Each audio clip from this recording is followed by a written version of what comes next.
na veky. Amen. Drahí bratia a sestry vo viere Ježiša Krista, spoločne prežívame rok pokánia, v ktorom sme sa podujali aktívnejšie budovať cnosť pokánia v našich životoch, v našich rodinách, v našich spoločenstvách i v celej našej farnosti a v celej cirkvi. Lebo práve cnosťou pokánia sa otvárame pre prijatie všetkých milostí, ktorými nás Boh chce obdarovať. A na tejto ceste pokánia nás sprevádza dar desatora, ktorý nám Boh odovzdal skrze Mojžiša a ktorým nás Boh chce v živote viesť a sprevádzať. Preto dnes i celý tento mesiac budeme spoločne rozjímať nad prvým príkazom desatora, ktorý znie: Ja som Pán, tvoj Boh.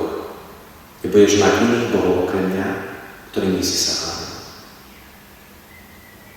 Tento prvý príkaz desatora je tak prvý nie len kvôli svojmu poradiu, ale hlavne kvôli svojmu významu.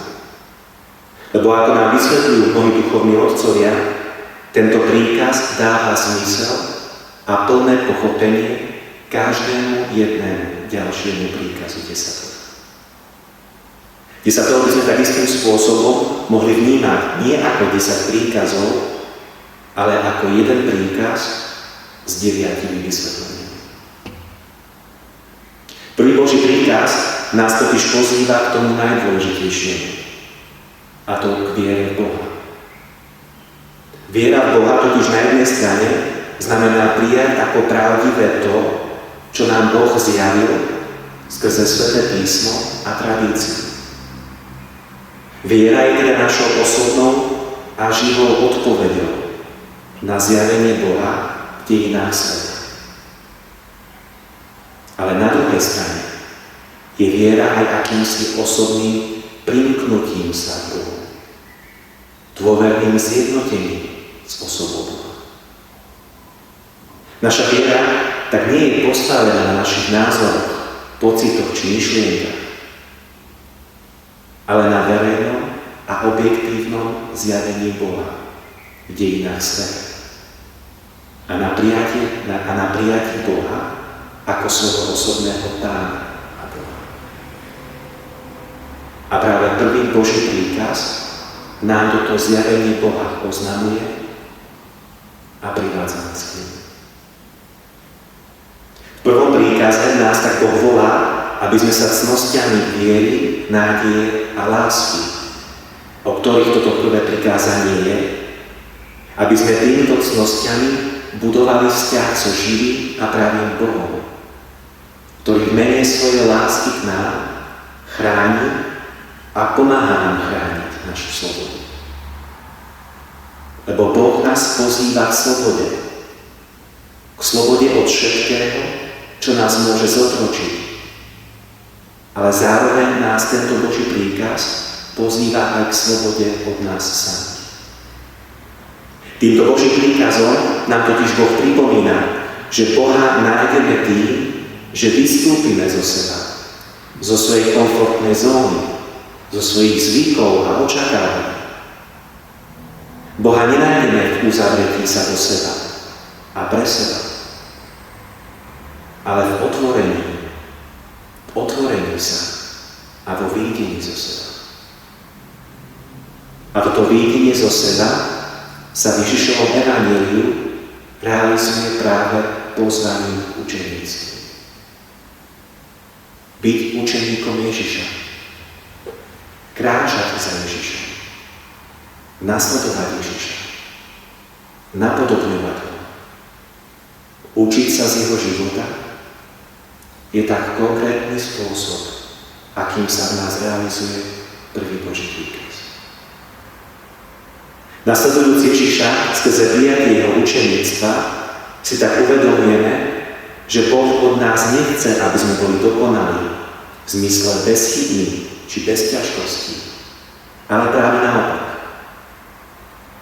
Chce, aby sme si priznali a prijali, že nie sme dokonalí a že potrebujeme Božiu pomoc. Lebo práve v nasledovaní Ježiša a v otváraní sa pre Ježiša prijímame jeho milosť, ktorá nám pomáha stať sa tým, čomu nás on sám povolal. Boh však od nás tiež ani nechce, aby sme sa pohrdavo odpútali od nášho každodenného života či okolitého sveta, ale aby sme v každodennom živote realizovali svoje nasledovanie Ježiša a skrze seba prinášali Boha a jeho milosť tam, kde chýba. Milovať Boha teda neznamená nenávidieť svet. Byť slobodný pre Boha neznamená opovrhovať svetom. Ale milovať Boha znamená veriť, že Boh je stvoriteľom sveta. A v ranách i hriechoch sveta vnímať volanie po jeho pravde, dobré a krásne. Čo je totiž paradoxom prvého Božieho príkazu je skutočnosť, že práve výdením zo seba k Bohu nachádzame seba samého. Boh nás nevolá k nečinnej odťažitosti, ale k angažovaniu sa a budovanie nášho života i celého sveta. A v tomto angažovaní sa pre Boha nachádzame zmysel svojho života i seba samého. Život je totiž ťažký a prináša mnohé kríže, mnohé trápenie, mnohé utrpenie. Ale práve v nasledovaní Ježiša nachádzame zmysel života, ktorý nám pomáha postaviť sa všetkým ťažkostiam. Vo vedomí toho, že Ježiš je s nami po všetky dni až do skončenia sveta. A práve to dáva nášmu životu príležitosť budovať slobodu a žiť v slobode. Slobodný život totiž nie je prázdny život, ale naplnený život. Slobodný život je život naplnený zmyslom. Preto sa sloboda ani tak nehľadá, ale oveľa viac sa sloboda v našom živote tvorí. Slobodu svojho života, slobodu vo svojom živote musíme chrániť, ale aj tvoriť. A práve vierou, nádejou a láskou, teda cnostiami, ktorými nasledujeme Ježiša, práve tak tvoríme, či budujeme svoj život, ktorý je skutočne slobodný, skutočne zmysluplný, skutočne dobrý. Teda na Boží obraz a podobne. Poviem vám jeden príbeh. Pred mnohými rokmi žil vo veľkom meste mladý Abraham. Jeho otec sa volal Tára. Tára bol sochár a vyrábal veľmi pekné složky rôznych bostiev, ktorým sa obyvatelia mesta Ur, kde Abraham býval, ktorým sa kláňali. Tieto sošky mali ľuďom pomôcť privolať pomoc Bohu. Preto si ich umiestňovali do svojich domovov, zapaľovali pred nimi sviečky a vodné tyčinky. Stavali im stánky na rohoch najpoužívanejších ciest. A niektorí si tieto sošky dokonca vešali aj na krb. Každé božstvo mesta Ur bolo niečím špeciálnym.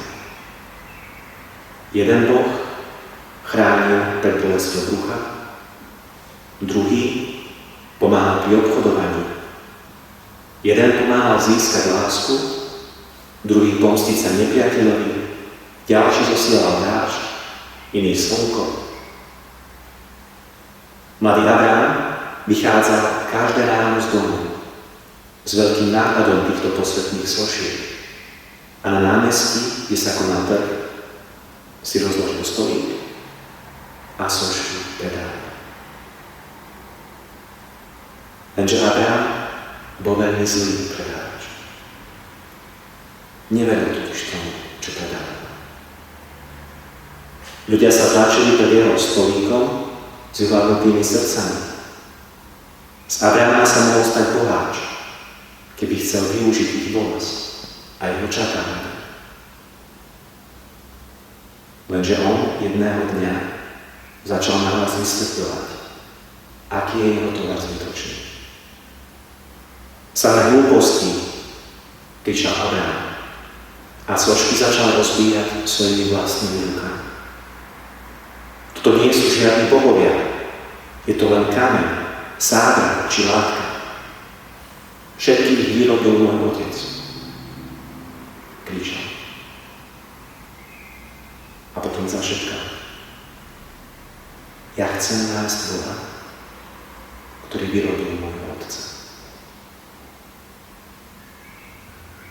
V ten večer, v tú noc,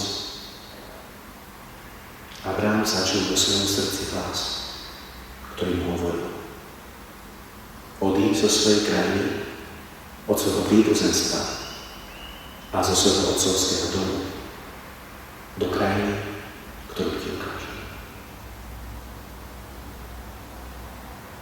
Tak, bratia a sestry, prvý Boží príkaz, ako nám ukazuje aj tento príbeh, nás pozýva k cnostiam viery, nádeje a lásky, ktorými objavujeme živého a pravého Boha, ktorý stvoril vesmír i každého z nás. Týmto príkazom nás preto Boh pozýva, aby sme sa oslobodzovali od všetkého, čo nás spúta. Či je to niečo, čo nás spútala zvonku, alebo niečo, čo sme si vytvorili my sami, ako svoju modlu, a nechceme sa toho pustiť. A takto slobodný, aby sme aj my dokázali vnímať ten hlas, ktorý nás volá k zmysluplnému životu. K životu v pravde, dobre a kráse. Čiže životu v slobode.